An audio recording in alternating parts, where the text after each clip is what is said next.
Allahu Allahu Allahu Allah. Bismillahirrahmanirrahim.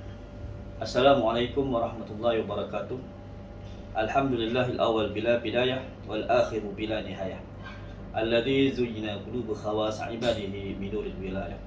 Wa raba'a arham bi husnil inayah wa fataha babut tauhid ala ulama'il arifin bi miftahid darayah. Wassalatu wassalamu ala man la nabi ba'dah dalilul ummah ila hidayah wa yukhrijuhum minadh dhulumati ila an-nuril riwayah wa ala alihi wa ashabihi wa atba'ihim bi ihsan sukanhumul himayah.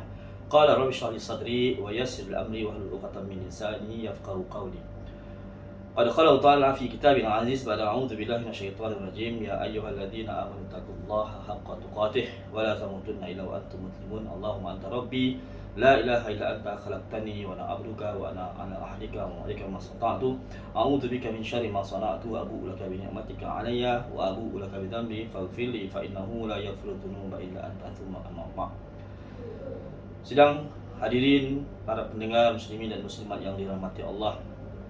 Terlebih dahulu marilah kita sama-sama merakatkan kesyukuran kepada Allah SWT kerana pada hari ini adalah hari yang sangat berbahagia bagi kita umat Islam di Malaysia khususnya dan di dunia. Amin. 1 Ramadan 1444 Hijriah kita memulakan hari kita, hari baru kita dengan kita berpuasa di bulan ini. Kerana bulan ini adalah bulan yang sangat-sangat mulia, yang sangat-sangat istimewa bagi kita, yang kita tunggu-tunggu selama ini. Berkaitan dengan Ramadan ataupun falsafah berpuasa pada bulan Ramadan, saya memilih tajuk perbincangan kita pada pagi ini, hari yang pertama ini, Sekolah Ramadan dalam membimbing dan membentuk manusia menjadi insan kamil. Tuan-tuan dan puan-puan sedang hadirin, para pendengar yang dimuliakan Allah. Al-Quran telah menyatakan Allah SWT telah menurunkan wahyunya, firman-Nya melalui Nabi Muhammad SAW di dalam surah Al-Baqarah ayat 183 hingga 187. Apabila kita nak membicarakan tentang Ramadan dan berpuasa, kita kena merujuk surah Al-Baqarah ayat 183 hingga ayat 187. Walau bagaimanapun ayat ini panjang pembincangannya. Berdasarkan kekangan masa yang kita ada, ayat ini membicarakan tentang syarat, tentang pensyariatan, tentang rukun, tentang apakah yang perlu kita laksanakan, yang kita amalkan dalam bulan Ramadan, dan berkaitan dengan arahan dan larangan sepanjang Ramadan.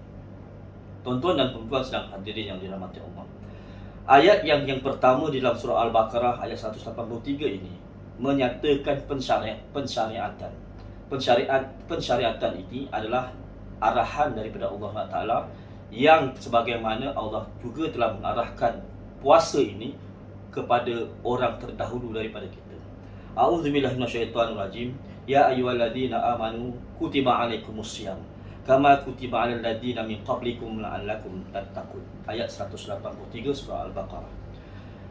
Bila kita membicarakan ayat ini, tuan-tuan dan puan-puan sedang hadirin para pendengar yang dimuliakan Allah, di situ terdapat satu perkataan yang bermaksud arahan ataupun pemerintahan. Dalam perkataan kutiba, ya ayyuhalladzina amanu kutiba. Kutiba ini boleh ditafsirkan, dimaksudkan, boleh diertikan dengan satu lagi perkataan iaitu furidah.